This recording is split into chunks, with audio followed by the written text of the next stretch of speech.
Hey, thanks for joining me. I've been doing a whole bunch of these indie books that I've had sent to me, and I've been trying to burn through just to get them out there because I've had a lot of them on hand for, some cases, several months or several weeks, and I'm just like, all right, I'm just going to try and get through these all. And I don't mean to make it sound like a chore, but indie books are kind of a different thing. It's like these are guys who are just, dudes, or in some cases, probably women, but I don't think I've had any girls send me a comic book yet. So we'll just call them all dudes who are just sitting at home, making their books, doing the best that they can. And they're kind enough to send me a copy of the thing so I can show it off. And, most of the time, most everyone's like, no, you don't have to show it on your channel, Rob. I'm like, no. Let's show it. Let's get people's eyes on it. This is what I would have always wanted. I would have wanted when I was, younger, before I had a YouTube channel. So what I would want now, I'd love it if anybody liked my stuff enough that they chose to show it on the channel, and just rising tides raise all ships, right? If we all support each other and back each other up and share our work, it just helps us all. And so I've been trying to get through these books, and there's going to be, I don't mean to put them in kind of in like like a structure where it's like, I think this one's better than the others. I don't mean to say that about anybody's work, implying that somebody's not doing better than another person. It's more like they're all different, and they all kind of have a different vibe, a different feel, a different level of skill involved. And I, of course, like anybody else, have personal likes and dislikes. And I have to say, I'm kind of saving what is my personal favorite for last, and that's not this one. No disrespect, Saboteur Comics. But let me give my speech. I don't plan these out. I just literally just turn the camera on and start talking. I've got one that I'm getting to that I've gotten pretty recently that I've been waiting for 3 years. He knows who he is. He knows what it is. But I'm like, I can't show that one that I just got within the last 2 weeks that I'm super excited for, when I have 4 or 5 or 6 others that have been sitting around sometimes for months waiting to get to. So I've already done videos as of this recording of this one. I've already done all the videos on the ones that are the oldest. So I've got the content recorded. So now I'm moving on to some more recent stuff. I've basically, unless I'm forgetting, I've got this one, I've got this one, and then Beyond the Void, which is the favorite one that I can't wait to get to because it tickles all my little balls in the way that I like the most. But this book right here, when I got my fella, Jesus Christ, my friend here, this fella sent me this book. He's been following my channel. He hits me up on my live streams, and he comments, he talks, he interacts. Nice guy, good dude. And at some point, he kind of asked me, he's like, hey, I got a book. Can I send you a copy? And I'm like, sure, of course, why not? I follow him on Instagram, and he'll post up like shots of him working on his book. Here's some rough sketches here. He's always working on his book, and I'm like, all right, that's awesome. But I gotta say, I was not prepared for what I got in the mail, and I'm not talking about the content because it's some pretty it's like a horror comic, so it's got some violence and some titties and shit like that. I'm on board with that, but I'm like, the level of hyper professional design work and putting this thing together might literally be the most professional indie looking book I've ever seen. Now, I'm not an expert on any of this shit. I only know that I don't know how to design credits pages, for example, on the inside of this. I have to have people, get people that I know design things for me and create it for me because they like me. And maybe if I'm lucky enough and I have a crowdfunder for my upcoming book that's successful enough, I can throw them a few bones. I'm kind of just hoping that some people like me enough to help me out with some of my simple shit that I can't do. But then you run into dudes who know how to make this stuff. I looked up his page just before I started recording, and let me find it. Hopefully I still got it pulled up here. Yeah. Oh, no. Of course, it's clearing itself out. So let me search it again. Saboteur Comics. It lists himself as artist and designer. I'm like, oh, artist, sure, but designer, this man knows how to craft a book that's one of the coolest, neatest looking indie books just from a visual sense that I've ever seen.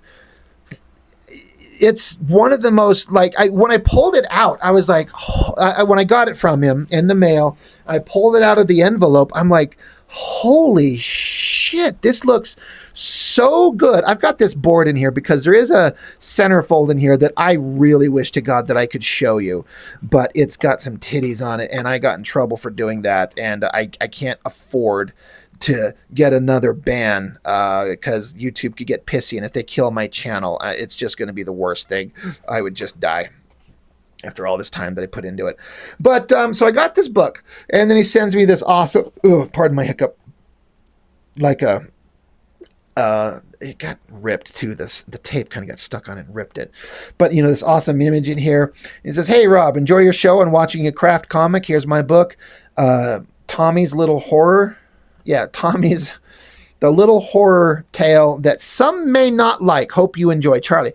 So, as with most creators, I think that I'm not trying to put words into my man's mouth here, but he's like, you know, it's a horror tale that some people may not like. And he did tell me when I mentioned to him I was doing a live stream, I'm like, dude, I got your book.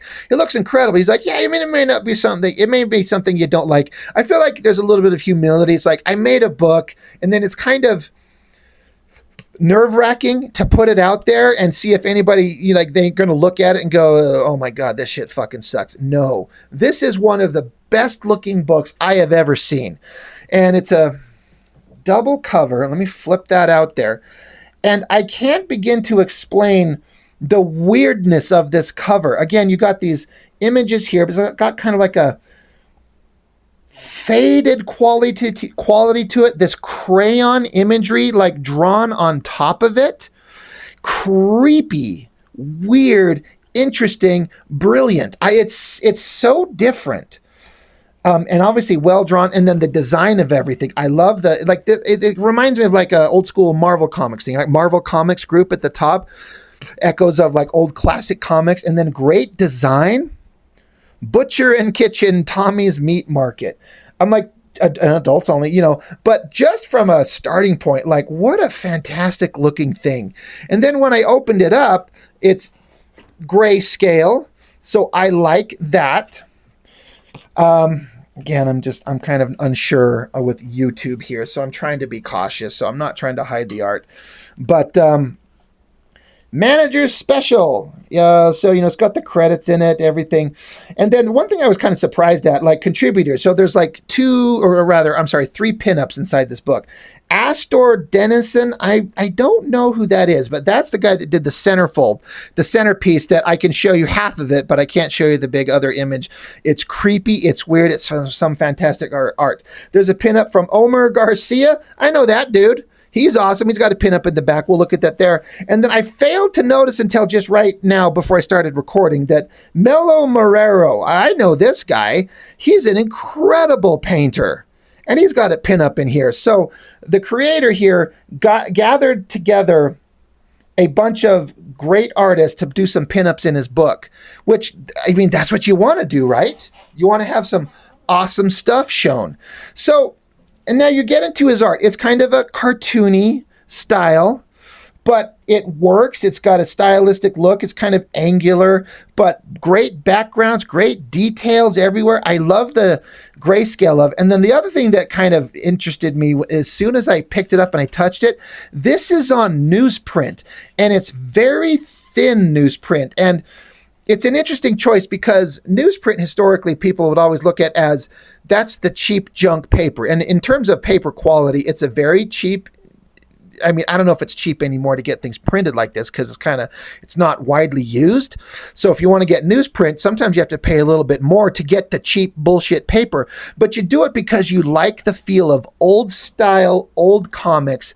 And again, it's even thinner than normal. It's like I'm kind of hesitant to be too rough with the pages because I feel like you can almost tear it. And again, I'm not saying that as a negative.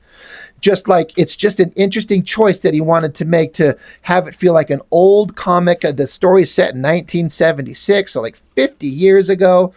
But look at the art, professional all the way in terms of storytelling, lettering, sound effects, gray tones. Like this is a guy who, if I understand, if I'm correct, if this is his first book ever made, what the fuck am I doing making comics for? Like, I cannot hope to match this guy's skill level. He draws differently than me. He tells different stories than me, but the ability to put this stuff together and craft this horror comic, and like, look at this ad, or this thing, load first, free fest special, 3 days of bear free and fucked nude pageant, satanic sex cults, hooker sex secrets. Like, it's like an ad in the middle of the book. It's so interesting. There's some stuff going on there. It's fantastic as a piece of art. This man knows how to create. The inking is spectacular. The storytelling work, like I said, I know I'm kind of repeating myself, but it's not for kids, and it was never intended to be, otherwise. But it's just so well made. I was shocked at the skill level, because sometimes you get stuff from people and you can tell they're putting their heart and soul and making their best efforts, but sometimes it's brand new and they don't know how to do things. And so they're learning as they go. But this is like, in terms of skill level, it's like a straight to like 10 in terms of skill. I want to show this centerfold in the book, but I can't show the back side of it. But look at this shot. Again, to the artist who made this thing, that's freaking amazing. And again, I can't really show the other part of it, but as a centerfold and a creepy bit of imagery, holy crap, is that awesome. So fantastic. But the story keeps going on. Just everything about it is just constructed so well. I mean, it's shocking how fantastic it is. Yeah, again, love the old newsprint paper, love the grayscale, a story set 50 years ago that's a horror story. And then I love these kind of like ads for things in the back, the kind of funny, the best burgers in towns, and Bitter Creek Caverns, float the lazy rivers, see underground wonders. Yeah, you'll never come back out of there. Just great stuff. And then in the back, there's the pinup from Omer Garcia. That is awesome. Love that. And then there's a painting from Melo Marrero. He sent me, I know this gentleman, I follow him on YouTube. He sent me original art that's incredibly beautiful. That guy's like this fantastic painter, and I love this horror imagery of the hand holding up like the little box with the mirror cracked open, seeing the reflection in it. I didn't know Mr. Mello did a painting in this book. It's so good. So, holy crap. And I love his little symbol. It's just this little cat symbol thing there. So, fantastic. Like, all the way through, from beginning to end. I'm just looking to see, like, if you put, like, a proper, like, credits kind of thing, or am I just blind? We're like, just where he has his name specifically. I mean, you've got the opening page, saboteurcomics.com at Gmail and Instagram. And his, this is that it's all owned by him. It's a fantastic looking book. What more can I say? I was just shocked at how good this is. Like, dude, keep going, please. I have a feeling that, like, this is a book where if it got the proper kind of like push from the right kind of people, this could become a popular thing. Like, this deserves to be seen. This should be sold in comic shops, and you should be making a living off this stuff, my dude. It looks amazing. Like, what more can I say? It looks incredible, and you know how to make comics, man. It makes me feel like I got to work a lot harder on my own crap. So thank you for sending it to me. Fantastic. Like I said, I'm not kidding when I said I was blown away when I popped it open. I would even direct you to the live stream. To anybody watching this, I would direct you to the live stream where I looked at it for the first time, but that live stream got killed because that was the one that got me banned off YouTube the first time, not because of this, but because of something else that I showed. And then, so YouTube deleted it and it's gone forever. But, so you could kind of hear my original, like, holy shit, because he was in the chat talking to me about it anyway. fantastic book. Hit them up, grab a copy, read it, enjoy it, spread the word. It's incredibly well done. So that's all I've got for now on this one. Thank you for joining me. I really appreciate it. I'll see you next time.